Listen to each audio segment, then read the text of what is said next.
नमस्कार, मैं अश्विनी।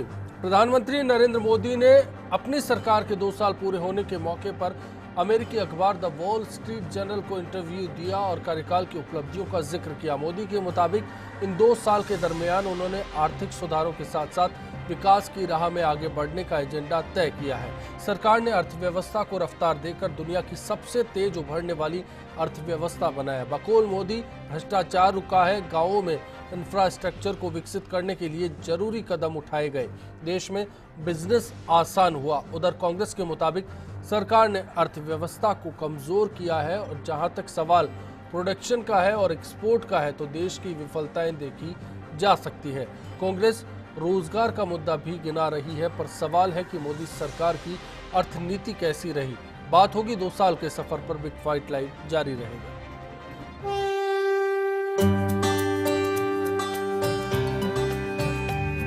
देखो आसमां में खिलकर सूरज निकल रहा है। मेरी सरकार इस देश के गरीबों को समर्पित है। ये बोलते रहते हैं लेकिन उनका काम नहीं बोलता। देश का परचम अब ऊंचा उड़ रहा है, बरसों का अंधेरा रोशन हो रहा है, गरीब की रसोई से धुआं हट रहा है। मेरा देश, मेरा देश, मेरा देश, मेरा देश बदल रहा है, आगे बढ़ रहा है। मोदी सरकार के 2 साल पूरे हो गए हैं। देश बदलने का दावा है, लेकिन देश कितना बदला है, एक रिपोर्ट पर रुख करते हैं। अर्थव्यवस्था की बात आज होगी बिग फाइट के दौरान। और इसी के साथ आज का सवाल जिसका रुख करने जा रहे हैं कि क्या मोदी सरकार ने 2 साल के दरमियान आर्थिक हालात पर काबू पाया है। firstindianews.com पर आप अपनी राय हम तक पहुंचा सकते हैं या फिर फेसबुक और ट्विटर पर बता सकते हैं कि इस मसले पर आप क्या सोचते हैं। चर्चा में शामिल मेहमानों से आपकी मुलाकात करा देते हैं। बीजेपी से शंकर अग्रवाल साहब हमारे साथ मौजूद हैं, कांग्रेस से राजीव अरोड़ा जी हमारे साथ हैं, अर्थशास्त्री डॉक्टर राजेश कोठारी जी हमारे साथ हैं, साथ ही नफा नुकसान के प्रमोटर जय सिंह कोठारी जी बातचीत में हमारे बीच मौजूद है। आप सभी मेहमानों का स्वागत है। शंकर अग्रवाल साहब, आपका रुख करना चाहता हूँ। मोदी सरकार की उपलब्धियों का गुणगान किया जा रहा है, देश में प्रदेश में बात की जा रही है। एक सीधा सा सवाल आपसे जानना चाहता हूँ, इन उपलब्धियों में सर्वोच्च किसको माना जाए। आर्थिक सुधारों का हक के हकदार नरेंद्र मोदी खुद को कहते हैं। सहारनपुर की रैली में उन्होंने जिक्र किया कि हमने पूरा चार्ट तैयार किया है। क्या 2 साल लग गया चार्ट तैयार करने में? नहीं, 2 साल की बात नहीं है। देखिए, 2 साल के अंदर सबसे बड़ी बात यह है कि पूरे विश्व के अंदर मंदी छाई हुई है और पूरे विश्व की जो अर्थव्यवस्था है उसकी जीडीपी है जो 3% तक नीचे आ गई है। एवरेज 3% है, जबकि चाइना और उसकी 9%, 9.5% थी, वो भी 3-4% के आसपास घूम रहे हैं। हमारी मनमोहन सिंह जी की सरकार जब गई थी तो 7-7.25% के 7% के आसपास जीडीपी रेट थी। वही 7 से 7.5 के बीच में जीडीपी रेट 2 साल में, जबकि मानसून 2 साल में आया नहीं है। पूरे विश्व में मंदी है। एक्सपोर्ट आपने बताया कि कम हो रहा है, वो एक्सपोर्ट इसलिए कम हो रहा है कि पूरे विश्व में मंदी के कारण से ऑर्डर नहीं है और वो एक्सपोर्ट होगा कहाँ से। तो ये सारी बात होने के बावजूद भी हमने ये 2 साल के अंदर अर्थव्यवस्था को संभाले रखा, बढ़ाए रखा और जो फिस्कल डेफिसिट है वो 3 से 3.5% के बीच में बजट का रहना चाहिए, वो भी 3 से 3.25% के बीच में है, जबकि 3 से नीचे आना चाहिए। वो भी प्रयास चल रहे हैं, जिस तरह से भी आएंगे तो वो आएंगे। लेकिन कुल मिलाकर के ये कहना कि पूरी की पूरी अर्थव्यवस्था को संभाले हुए हैं। 2 लाख करोड़ रुपया कोल ऑक्शन से हमारे पास में आया है। 1,10,000 करोड़ रुपया 2GB को जो अपने ऑक्शन किया उससे आया है सरकार के पास में। तो इसलिए टोटल मिलाकर के जो एक देश के अंदर वातावरण बना हुआ था, भ्रष्टाचार की सरकार, रोजाना नए घोटाले, कभी कोल घोटाला, 3G 4G, कभी टेलीकॉम घोटाला, ये सब आ रहे थे। पिछले 2 साल के अंदर किसी तरह का कोई घोटाला, किसी तरह का कोई भ्रष्टाचार की बात केंद्र सरकार पे नहीं आई। उस पर लगाम लगी है और एक विकास का एक माहौल बना है। मोदी जी आज विदेशों में गए हैं तो पिछले 20 साल के अंदर 1148 मिलियन डॉलर प्रति वर्ष के हिसाब से एवरेज हमारे पास में एफडीआई आ रहा था, जबकि पिछले साल 2016 का आंकड़ा जो है वो 5648 मिलियन डॉलर एफडीआई हमारे पास में आया है। लगभग 5 गुना कर दिया, 5 गुना हो गया है, यानी 61% की उसमें ग्रोथ है। तो इसलिए इन सब चीजों के जो एक बड़े प्रयास जो सरकार ने किए हैं उन सब चीजों के परिणाम आएंगे। जैसे बीएसएनएल है, बीएसएनएल 6000 करोड़ रुपए के घाटे में छोड़ के गए थे, अभी 628 करोड़ रुपया पिछले साल प्रॉफिट में आया है। 6000 करोड़ रुपया कवर करने के बाद तो इसलिए ये कहना कि भाई ये एक आर्थिक व्यवस्था, ये महंगाई और ये जो सारे इशू हैं इनके ऊपर जहां तक बात अपन करें, 1 मिनट के लिए मैं आधी मिनट में मेरी बात पूरी कर दूंगा। महंगाई पर अपन बात करते हैं तो महंगाई की जहां तक बात है, आपने देखा होगा जब मोदी जी आए तो प्याज और आलू के भाव 50 रुपए 60 रुपए हो गए थे, तो बहुत भारी हल्ला हो रहा था कि 50 आज प्याज और आलू सड़क पे डाल। इसमें भी मोदी सरकार का रोल है? नहीं, कोई रोल की बात नहीं कर रहा हूं मैं, ये कह रहा हूं कि ये डिमांड एंड सप्लाई का मामला है। क्योंकि अब जैसे मान लो दालों की बात आई तो दालें हमारे ऑस्ट्रेलिया, म्यांमार और कनाडा से आती है, वहां से हमेशा इंपोर्ट करते आए हैं दालें, और दालों की सप्लाई बराबर आती है। दालों की कीमत लेकिन अब भी अगर बात की जाए तो उस दौर से वो दालों की कीमत की बात कर रहा हूं मैं। दालों की कीमत क्या है कि वहां पर भी बहुत ज्यादा हो गई है। हमने देखा खाद्य महंगाई दर देखी। शंकर अग्रवाल साहब, फिर रुक करूंगा आपका मैं, उससे पहले राजेश कोठारी साहब आपका रुक करना चाहता हूं। अर्थव्यवस्था को क्या मोदी सरकार ने रफ्तार दी है? राजीव जी का फिर मैं जवाब लूंगा। क्या भारतीय अर्थव्यवस्था वास्तविक संदर्भ में विकास की ओर बढ़ रही है, या चूंकि अंतरराष्ट्रीय क्रूड प्राइसेस कम होने से सरकार ने बहुत लंबे समय तक इंफ्रास्ट्रक्चर पर अपनी जेब से पैसा ना खर्च करके वो जो पैसा बचाया है उससे हम कह सकते हैं करंट अकाउंट डेफिसिट कम हो गया होगा, फिस्कल डेफिसिट कम हो गया होगा। पर आप मैन्युफैक्चरिंग सेक्टर ग्रोथ देख लीजिए, एग्रीकल्चर ग्रोथ देख लीजिए। इनफैक्ट सरकार के जो आंकड़े आ रहे हैं उस पर रिजर्व बैंक ऑफ इंडिया खुद एक संदेह की नजर से देख रहा है कि क्या यह आंकड़े विश्वास के योग्य हैं या नहीं। हमने जीडीपी को कैलकुलेट का तरीका बदल दिया। सवाल उठ रहा है कि अगर 2 सालों में उपलब्धि क्या है। मैं सिर्फ ये कहना चाहूंगा कि यस, जो बहुत बड़े काम मोदी जी ने करा है वो भारत की ब्रांड को इंटरनेशनल ब्रांड के साथ में एसिमिलेट कर एक डिपेंडेबल क्रेडिबल ब्रांड इंडिया वो क्रिएट करने में सफल हुए हैं, इसमें कोई दिक्कत नहीं है। पर मैं ये बात और कहना चाहूंगा कि सरकार ने अब तक 40 योजना घोषित करी हैं, जनधन से लेकर मनधन से लेकर तलमन से लेकर पता नहीं कितनी योजना घोषणा करी है। उसमें सिर्फ 3 योजनाओं का अस्थि जामा पहचान चुके, बाकी 37 योजनाएं वो हवा में आज भी लटकी पड़ी हुई हैं। किसी 1% काम पे 2% काम हुआ। मतलब दुर्भाग्य बात एक है कि यहाँ हमारी सरकार, केंद्र में हमारी सरकार, बहुत छोटा सा इशू आपसे लेना चाहता हूँ, जयपुर दिल्ली हाईवे आज तक भी कंप्लीट नहीं हुआ है। खुद केंद्र सरकार के 2 मंत्री बार बार दौरा करके जाते हैं, मार्च तक कौन से मार्च सन नहीं बताते उन्होंने, सर मैं गलत रहा हूँ उसके अंदर। सो कहना ये चाहिए कि क्रेडिबिलिटी बिल्कुल इंप्रूव हुई है। हमारे डोमेस्टिक फ्रंट के ऊपर हम बहुत ज़्यादा कुछ नहीं कर पाए। महंगाई का इशू शंकर जी शायद मुझे माफ़ करेंगे, वो हर व्यक्ति को सताता है, कुछ कह पाते कुछ नहीं कह पाते हैं। हाँ, फॉरेन रिजर्व बिल्कुल बढ़ा है क्योंकि इंडिया के अलावा कोई अपॉर्चुनिटी उनको नहीं दिख रही। राइटली सो, बिकॉज हमारा खुद का जो कंज्यूमर मार्केट है इतना बड़ा मार्केट है कि आप कुछ भी मतलब इसमें हालात ज्यादा जिम्मेदार है, अगर कहीं बेहतर हो रहे हैं तो। मेरे हिसाब से अगर सरकार चाहती है तो जीएसटी अब तक पास नहीं हुआ हम लोगों से।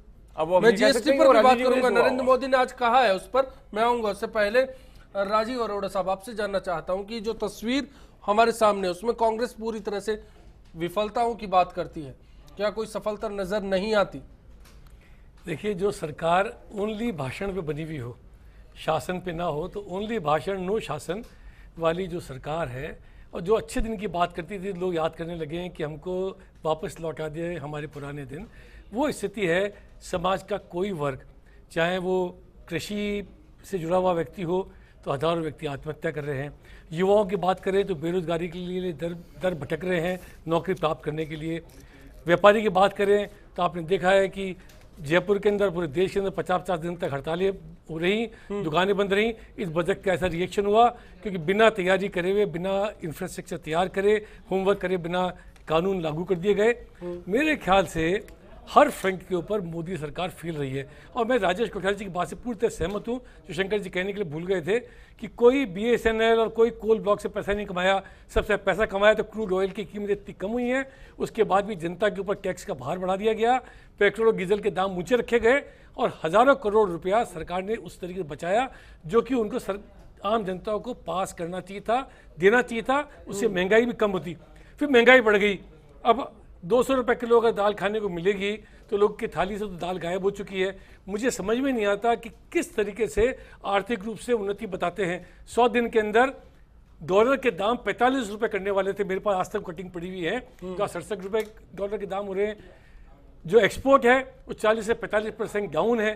कोई भी चीज़ ऐसी नहीं है। मोदी मेक इन इंडिया बना के बेच रहे हैं और उनकी पार्टी के सारे MP और उनके बाकी कार्यकर्ता हेक इन इंडिया बनाने में लगे हुए हैं। एक तरफ मेक इन इंडिया बन रहा है, एक तरफ देश के अंदर पोलराइजेशन हो रहा है जबरदस्त रूप से, धर्म के नाम पे और लोगों को बांटा जा रहा है।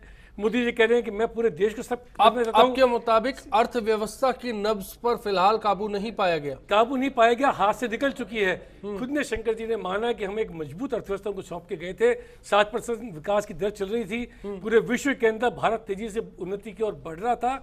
उस अपॉर्चुनिटी का फायदा आज हम उठाने में चूक गए। मेरे ख्याल से मेक इन इंडिया इनका सबसे बड़ा फ्लॉप प्रोग्राम है और अगले 3 वर्ष के अंदर भी उसमें कुछ नहीं कर पाएंगे।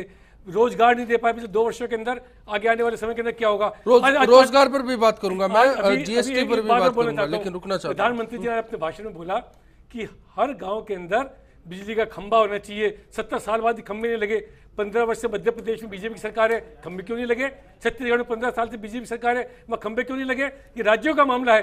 तो मेरे ख्याल से पुरानी सरकार को दोष देना, विपक्ष को हमेशा से कोसना, ये बात करना प्रधानमंत्री को शोभा नहीं देता है। आज की जो रैली थी वो भी उनकी 2 साल के कार्यकाल की रैली नहीं थी, चुनावी रैली थी। जयसिंह कोठारी साहब, चलिए जयसिंह कोठारी साहब आपका रुख करता हूं। आपसे एक बात जानना चाहता हूं, मोदी सरकार नफा या नुकसान 2 साल में क्या तस्वीर पेश की गई? नहीं, नफ़ा या नुकसान की बात नहीं है, लेकिन जब बात शुरुआत इसी से हुई है, आपने कहा वॉल स्ट्रीट जर्नल को उन्होंने इंटरव्यू में भी कहा है कि हमने बहुत आर्थिक सुधारों को लागू करने में पूरा मन से उनको लागू किया है और नंबर ऑफ आर्थिक सुधार बहुत किए। इसका मतलब ये है कि हमारा खुद का मिशन कि हमारा देश अल्टीमेटली 20 साल बाद 25 साल बाद कहाँ हो, वो हमारे पास में मिशन नहीं है। वो आर्थिक सुधार का एजेंडा अगले 50 साल तक भी कोई सरकारें आएगी, ये के सुधार चलते रहेंगे, वो लिखे हुए हैं, उनको आप थोड़ा बहुत आगे पीछे कर लो, जैसा उसका एक्सपेरिमेंट कर लो, लेकिन कुल मिला के आप अक्सर कहते हैं ग्लोबल डिमांड है, उसके मुताबिक चलना पड़ेगा आपको। नहीं, ये डिमांड सप्लाई का नहीं है कि जितना ये वेलफेयर स्टेट में हमारा कन्वर्जन हो रहा है, हमने गरीबी को एक्सेप्ट कर लिया है, गरीबी करके, और उसी तरीके की योजनाएं हैं कि सिस्टम में आप पैसा इंजेक्ट करो, मनी को इंजेक्ट करो, उससे आपके आर्थिक विकास हो। उस आर्थिक विकास में क्या होना चाहिए, क्या पैदा होना चाहिए, क्या डायरेक्शन है, वो कहीं पे नहीं। हम ये कंपेयर कर सकते हैं कि मोदी राज में कहीं यूपीए सरकार से बेहतर आर्थिक नीतियां रही हैं? नहीं, कोई फर्क नहीं है, चाहे यूपीए सरकार हो चाहे ये सरकार हो। जब आर्थिक सुधार की बात करते हैं तो वो सुधारों के पे वो चल रहे थे, सुधारों पे ये चल रहे हैं, और मेरा ये मानना है कि अगले 20-25 साल कोई भी सरकार आ जाओ, ये सुधार वाली प्रक्रिया आगे चलेगी। इसमें हमारे पास में ऑप्शन बहुत कुछ नहीं है, या कोई इनोवेटिव या रिवोल्यूशनरी थिंकिंग इस सरकार की हो कि हम कंट्री का डायरेक्शन ऐसा करना चाहते हैं कि दुनिया में वो ऐसा कर दिखाए, वो डायरेक्शन। ब्रेक से पहले कोठारी साहब कुछ कहना चाह रहे हैं। राजेश जी, मैं 2 बातें कहना चाहता हूं मैं आपको कि सरकार अगर चाहती, कोई भी सरकार, वो यूपी हो या एनडीए, आप नाम देना चाहिए, हमने इस बार का बजट अगर देखा हो, वो बजट ये बताता है कि 65% बजट रूरल सेक्टर को डेडिकेट किया है इस बार बजट ने। बहुत बढ़िया साहसिक प्रयास है, पर ग्राउंड रियलिटी क्या है इसकी देखा जाए, मनरेगा और नरेगा जैसी योजनाएं मेरे ख्याल से किसी भी टैक्स पेयर को चुभती है अंदर से। हम करोड़ों रुपया खर्च कर देते हैं, 1 फीट सड़क नहीं बनती, क्यों? पक्के काम उसमें हम लोग नहीं करवा सकते, पता नहीं कौन सा दूरदर्शन निर्णय है, उससे कुछ हुआ है नहीं हुआ। लेबर कॉस्ट बढ़ गई है, लेबर ही नहीं आते काम करने के लिए आजकल, और वो उसको अगर एक ढंग से खोद कर जाए। अब आपके मुताबिक जमीनी हकीकत पर अब बात होनी चाहिए। मैं ब्रेक पर जाऊंगा, तुरंत लौटूंगा, बिग फाइट लाइव में चर्चा जारी है। मोदी जी विदेश दौरे पर रहते हैं और वो बेहतर संबंध स्थापित कर रहे हैं विदेशों में, तो ये अभी कुछ कह पाना जल्दबाजी होगा। अभी आगे 3 साल हैं।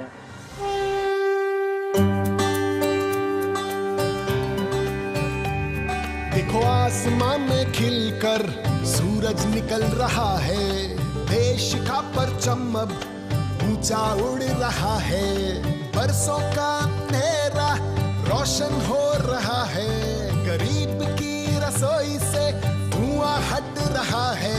मेरा देश